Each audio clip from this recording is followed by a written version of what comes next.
one way of doing it, but the way you've done it is another way. So what's day-to-day training like? What sort of things do you practice and train, and do you do much on your own outside of your own training? It's usually just one training session a day, and then in the gym as well. So as you get older, the gym gets quite important. You just need to be as strong as quick as possible. And then in training, similar stuff what you're doing here today. Just always on the ball, just moving the ball quick, just keeping the quality pass. So just similar to it. What how much coaching was there about using both feet? So being like, how important do you think that is in football? I think it's massive. You don't want to be too predictable. Obviously, if you're always just one foot, the defender can read where you're going to go. So I think it's one of the most important things, just to be able to use both feet. And in big games, obviously playing like league football, there's a big crowd, thousands of people watching. How do you remain calm before a game? What kind of strategies do you use to handle nerves and anxiousness and stuff like that? Obviously, with playing football, there's a lot of pressure that comes with it as well, with the supporters. So I always just try to go out there and enjoy it. To be fair, I find when I'm enjoying my football, that's when I'm playing my best. So don't worry about making mistakes. If you make a mistake, just try it again. That's how I've always played football. And how hard was it moving to England, being away from family and friends and everything? Guernsey?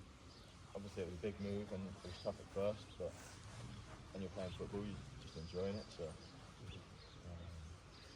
yeah, really enjoyed it. Cool. Any questions, guys? Yep, ready? I was looking at you like yesterday. I've been researching. What was your drive to like become a professional footballer? What was your? I always just loved playing the game, to be honest. That was it at first. Then when I turned about 16, 17, and I started getting a few clubs interested, I realised I might have a chance to play professionally. So that's when I started taking it even more serious, working quite hard as possible. How old were you when you got scouted to go to the Youth Academy? When I went to Wigan, I was 17. So it can happen quite late, can't it? Yeah. I think it's happening more and more. 16, 17-year-olds, even older than that, going into professional clubs. You've had quite a big growth spurt as well, didn't you? So we were chatting last time I seen you. I know. You're a big lad now. So how like, because players develop at different ages, don't they? So some kids develop really quick, some will develop really late. And I guess that helps in terms of like you being scout at 17, so kind of late developing that way. So how did that affect you with changes into sort of, teenage and Obviously I was quite small when I was younger, so I had to learn how to avoid players, not get into physical battles. And then as I grew into my body, 2-3 years ago, started using more physicality as well, but also carrying on with where I used to play, getting out people, dribbling at people. Because that can be beneficial, can't it?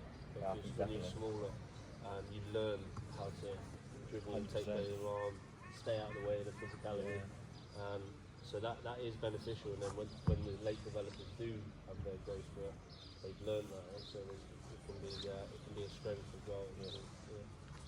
Cool. Any other questions? No? Yep.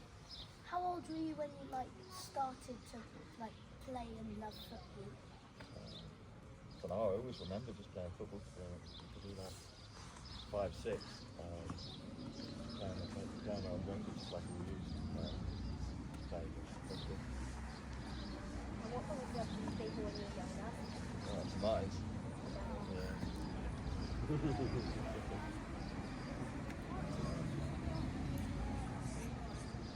I still support them now, sportsman.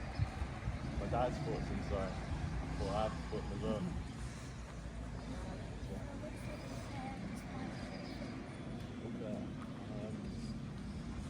My favourite player is Messi.